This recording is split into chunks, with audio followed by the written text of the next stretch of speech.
It didn't start with something illegal. That would have been obvious. It started with a click that didn't feel important. A click most people don't even remember making. Nothing warned them. No alerts, no pop-ups, no red flags. It's impressive, really, because humans usually need very obvious warnings. We need the giant sign that says danger with a skull and crossbones. Anything less, and we just assume it's a suggestion. The page looked normal. You know the kind. Clean, well-designed, professional. It looked put together, and that's usually enough for us to relax. We see a clean interface, and our brain just goes, ah, yes, civilization. Nothing bad can happen here. We equate good design with good intentions. And the message. It sounded helpful. It was calm. It was reasonable. It wasn't shouting at you in all caps. Danger rarely sounds dangerous. It prefers to sound useful, like a friendly tip or a helpful shortcut. It knows that you listen to a quiet suggestion much faster than you listen to a loud command. The second click didn't feel like a choice. It felt like a continuation, the next logical step. And people are very good at continuing things. Once we start a process, finishing it feels mandatory. It's like watching a progress bar. You can't just close the window when it's at 98%. You have to see it finish. At this point, nothing bad had happened. Nothing felt risky. There was nothing worth thinking about. So no one thought about it. The mental alarms were all silent. It was just another Tuesday on the internet. Business as usual. And this is usually the moment people believe they're still in control. The beautiful thing is, they are. Just not for long.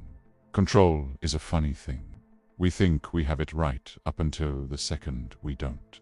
And that transition is almost never announced. The environment shifted, but quietly. You didn't even notice it at first. Public pages became private messages. Passive browsing turned into active interactions. It was a subtle change in venue. You walked from the public square into a private room without ever realizing you passed through a door. Still normal. Still comfortable. Then something about it started to feel familiar. You've been here before, or somewhere like it. It mirrors a pattern you already know. And familiarity is incredibly convincing. It makes repetition feel safe. Your brain recognizes the shape of the interaction and assumes the outcome will be the same as last time. It's a cognitive shortcut, a dangerous one. Repetition creates patterns, and patterns are useful, just not always to the person creating them. Your pattern becomes a blueprint for someone else. They aren't watching you. They're watching the path you leave behind. They see where you step, how often you step there, and how fast you're walking. The first uncomfortable moment didn't feel like fear. It felt like irritation. You know that feeling. A message that arrives just a little too fast. A reply that's too eager. A question that assumes an answer you haven't given yet.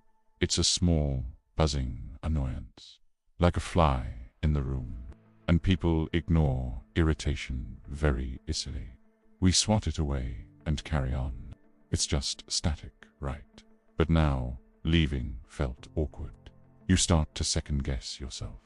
What if it was nothing? What if you're overreacting?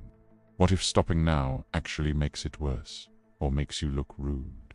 This is the exact point where logic starts working against you. Your own rational mind becomes the primary tool of your own entrapment. You start building the cage around yourself, one logical justification at a time. So they stayed, so you stay. Not because you want to, but because staying feels easier than explaining the silence. Easier than the potential social friction of just disappearing. We are conditioned to avoid awkwardness at almost any cost. It's a powerful, underrated force. And by now, a history exists. A digital footprint, timestamps, clicks, behavioral patterns.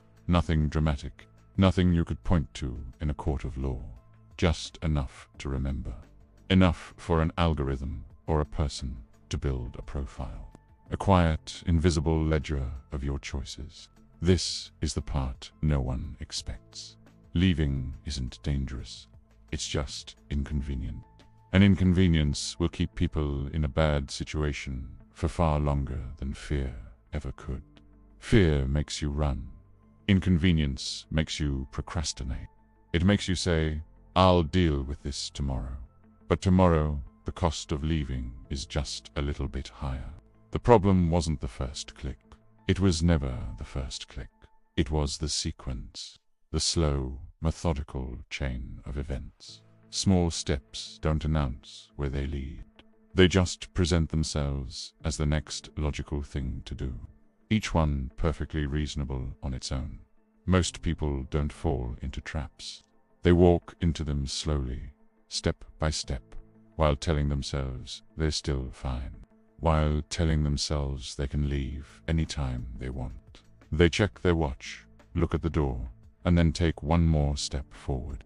In the final file, we explain why exploring these paths isn't worth it. Not because something bad always happens, but because when it does, it doesn't end when you stop. File 05. This wasn't worth it.